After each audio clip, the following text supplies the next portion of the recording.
Right. Let's go through the question. It was close. Oh, they apologize. Okay, it's here. Now, let's look at 4A. 4A, is it okay? Yes, but can I address Matthew's question? Can everyone look up on the board now? Last one to look up is Xinghui. Can you look at the question now? BC. Matthew got this. And then Matthew asked, teacher, is this wrong? Answer is, no, it is not wrong. So let me explain how I can get the final answer. You can actually shift the negative 1 down, and you can actually expand the negative inside. Matthew is not even looking. So then you get this answer. Okay, so some of you, you may get the top one, you know how to change it to the bottom one. Which one is preferred? Actually, the bottom one is preferred. What is the reason? Because over here you see there are two negative signs. Over here you see there is one negative sign. So the math always look for lesser negative sign. Is it that the question?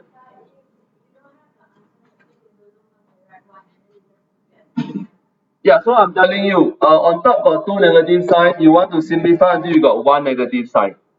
And how do you do it? You move the negative downwards to denominator and then you expand. You may be marked wrong because of the simplified answer. But technically both are the same. Okay. Now, looking at B, some of you quite confused. Teacher, to find K, do I need simultaneous equation? The answer is no, because you don't even have one equation. So you have to activate different methods. So in this case, we use method number 4. We use method number 4. Now, method number 4 activates the gradient method. So we use gradient of BC times gradient of CD equals to minus 1. Not necessarily you must use y2 minus y1 over x2 minus x1. Right? Tiffany, is your question part 2 or part 3? 2. Oh, so it's this method.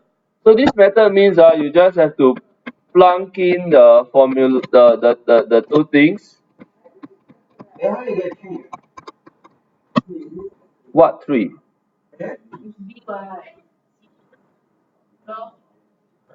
No, the CD is found, right? I just use the form. I assume the answer is correct lah. So then, sorry, this is part 2. This is part 1.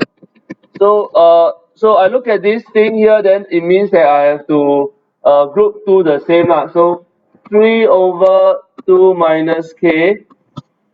K minus 4 equals to minus 1 over 1. I do a cross multiply, I will get 3 equals to minus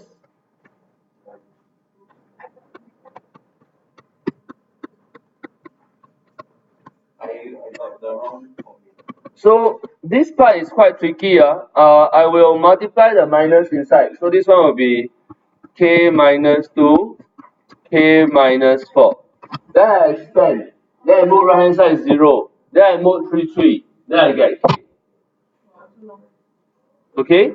So this one will be k squared minus 4 minus 2 minus 6k plus 8 minus 3 plus 5 equals to 0. Then you mod 3, you will get k minus 5, k minus 1 equals to 0. So k equals to 5 or k equals to 1. But why do you reject? Oh, you see, the question say what? K must be what? More than 1, so you reject the equals to 1. So therefore k equals to 5. Right, I pause the screen. How do I find coordinate of A? So you can use vector method for the x. You can use the vector method for the y. Wow, you all want to use vector method? Oh wait, I thought it's y. Is it easier to find equation of AB? Yeah, fine. Alright. So maybe I just write down part 3, the steps. I think it's easier, Tiffany, to find equation of AB. Alright, because number 1, you have the gradient. Number 2, you can use, there on the left, I'm writing here. So you can find the gradient easily. You can also find the C by substituting B inside the equation. So once you found the equation, A is the y-intercept. So which means you can find the point straight away. Okay, and then part 4, standard. It's just a shoelace method, anti-clockwise, repeat and get the answer. Okay, then this is done. Now I